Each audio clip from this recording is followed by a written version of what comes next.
আসসালামু আলাইকুম। ওয়ালাইকুম আসসালাম রহমতুল্লাহ বরকাত। জি শেখ, আমি বাংলাদেশ থেকে বলছি। প্রশ্নটা হচ্ছে আমার মায়ের, আমার আম্মার।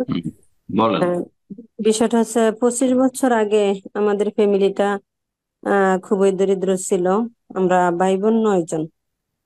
তো হুম, 25 বছর আগে আমার মা আমার মামার থেকে ভিসা আইনা আমার এক ভাইকে সৌদিতে পাঠাইছে। হুম, সৌদিতে যাওয়ার পরে এক ভাইকে বাহিরে নেওয়ার পরে আর আমার ভাই আর কাউকে নেয় নাই। তো এখন হুম, মা কষ্ট নিতেছে মনে, বারবারই একটা কথাই বলে, আমি তো শুধু দুই সন্তানের স্বাবলম্বী দেখার জন্য আমি ভিসা আনি নাই আমার ভাইয়ের থেকে। আমি চাইছি যে আমার প্রত্যেকটা সন্তানই স্বাবলম্বী হোক, মেয়েদের হুম, জামাইদেরকে কিছু করবে, এই, ছেলেদের করবে। কিন্তু জি, ওই দুই ভাই আজকে কোটি কোটি টাকার মালিক। আর ওই হুম, 6 ভাই বোন, 7 ভাই বোন সবাই দরিদ্র, এমনকি তাদের হুম, মুখাপেক্ষি। হুম, এখন হুম, আমার জানার বিষয় হচ্ছে যে এটা বাইরে কি সঠিক করলো কিনা, নাকি আমাদের 6 ভাই বোন যে দরিদ্র 7 জন, আমরা কি নাকি এটা আমাদের তাকদিরেই ছিল।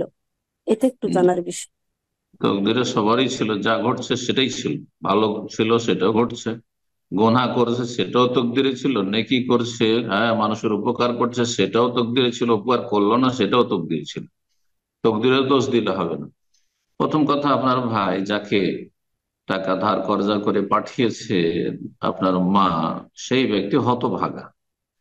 আহসান কামা আহসান আল্লাহ ইলাইক, আল্লাহ বলছেন যে তুমিও এহসান করো, তুমিও সদাচরণ করো, মানুষের ভালাই করো যেমন আল্লাহ তোমার ভালাই করেছে। কারো মাধ্যমে তোমাকে আল্লাহ রাব্বুল আলামিন যে উপকৃত করেছেন, তা সেটা ভুলে যেও না। সেটা ভুলে যেও না, তুমি তেমনটাই করো যেমন আল্লাহ তোমার এহসান করেছেন। কারো মাধ্যমে তোমার উপকার হয়েছে, তুমি অন্যের উপকার করো। কিন্তু সে হতভাগা, অনেকে গায়ের মুওয়াফফাক, ভালো কাজের তৌফিক হয়নি, বদনসিব। তো এই ধরনের সে বদনসিব, যে আত্মীয় স্বজনদের, ভাইদের, হ্যাঁ, বোনদের উপকার করতে পারেনি। এই ধরনের যারা ছেলে মেয়েরা রয়েছে যারা কারো উপকার করতে পারে না, আসলে বদনসিব। হয়তো সুযোগ আছে, হ্যাঁ সুযোগ আছে, তারপরে করে না, এরা হতভাগা আসলে। জি। বাকি কথা হলো যে অন্যরা যারা অভাবী থেকে গেছে, সবর করবে।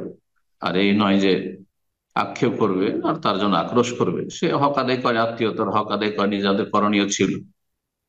আর সে যদি না করে থাকে, তাহলে যে টাকাটা দিয়ে গেছিল সাথে সাথে টাকাটা তাকে দিয়ে দিতে হতো তার মাকে।